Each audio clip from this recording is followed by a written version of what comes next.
Well, this song here is that one song that Carrie Cooper had heard of. I know about that one. This is it.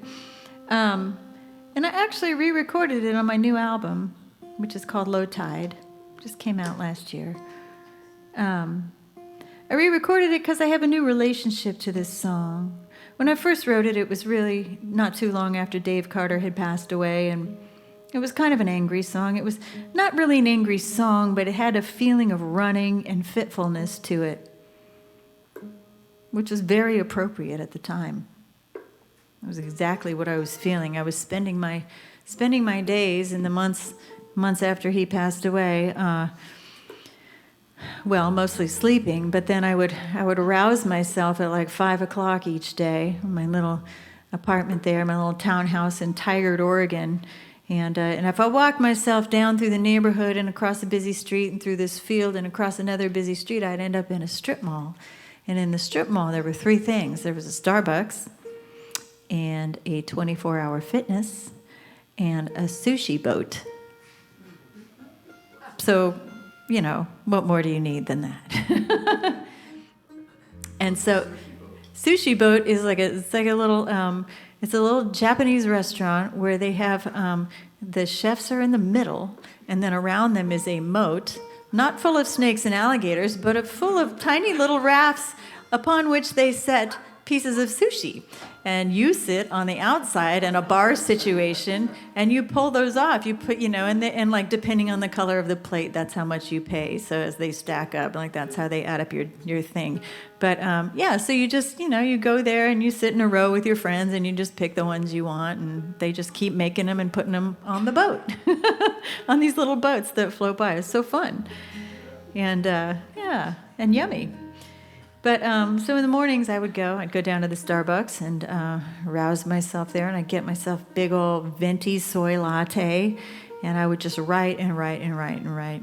I've been journaling in the mornings for 100 years, approximately, and that didn't change during that period of time. It was very helpful to me to write out all the things I was feeling, but then I would just go home and I was just so spent with grief. I was so just outdone by it all and so upset, with the sun.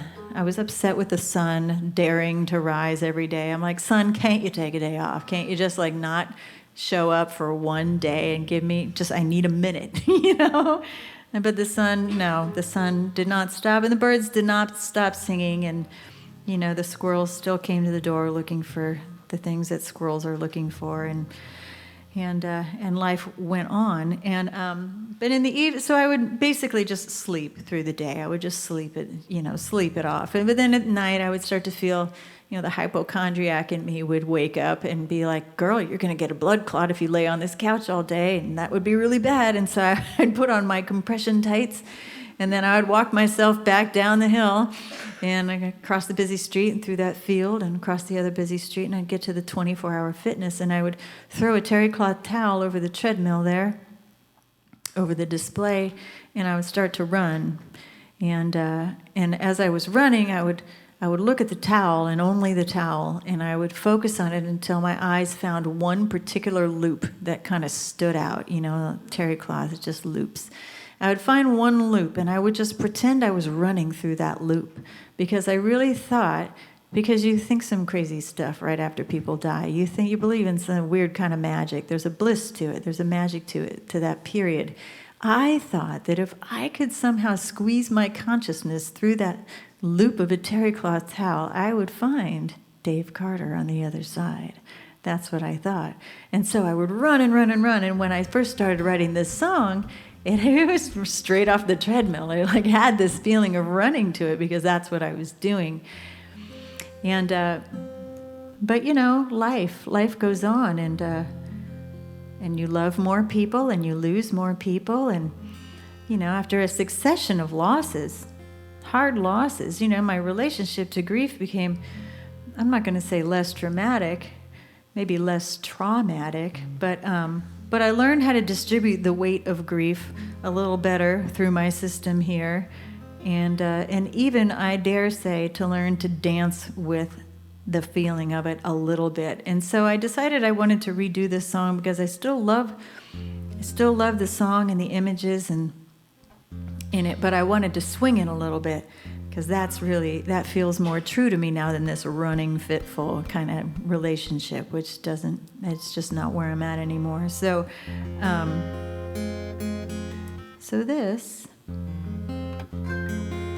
this is the Verdant Mile.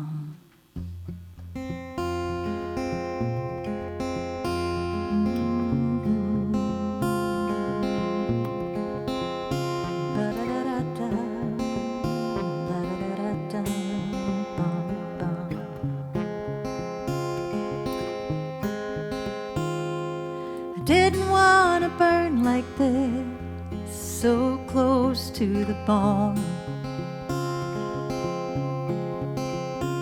No muscle left to carry it, this black bag of stones. The August heat, the autumn rain, and a winter's face of blue, yeah. These seasons keep their spinning up, but there's no sign of you. There's no sign.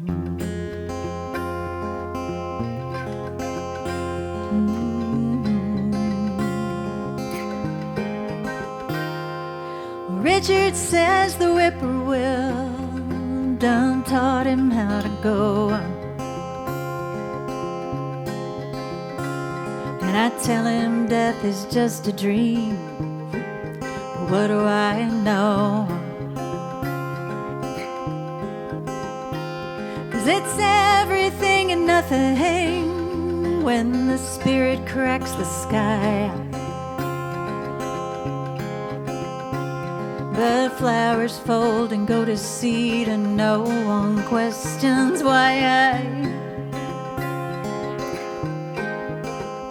And so I walk this verdant mile of memory with you, the gentle arms of Eden, and the mountain get me through.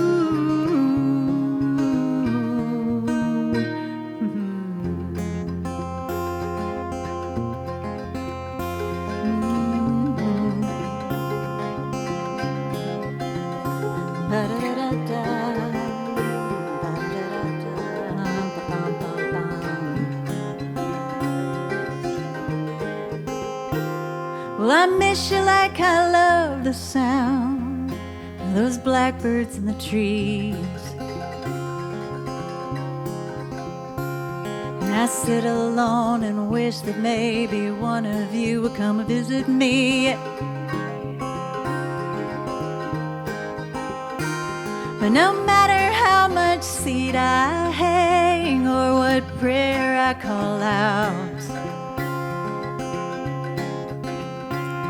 I cannot bring that burden from the field or make an angel come around, come around, come around.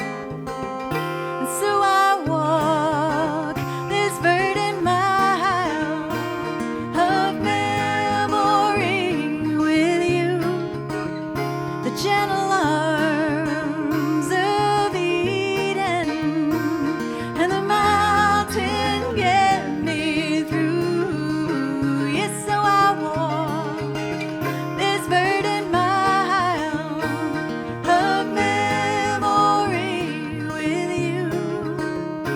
Gentle arms of Eden, and the mountain get me through.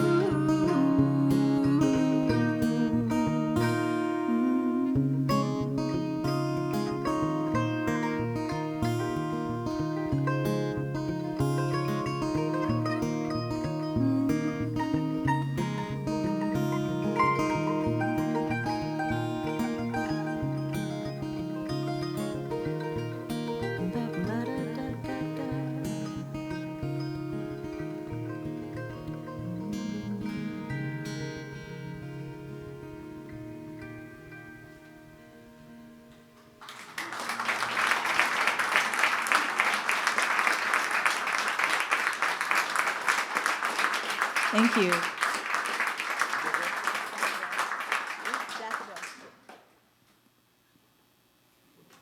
All right.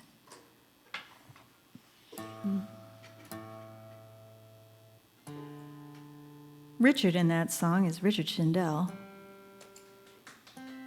Yeah. This is his guitar. Yeah. I'm going to pay him for it someday. But the truth is, the guy has like 30-something guitars. He doesn't miss this guitar. Not even a little. But if you ever see me play with Richard Schindel as an accompanist, you will know that I am working off this guitar. That's our agreement.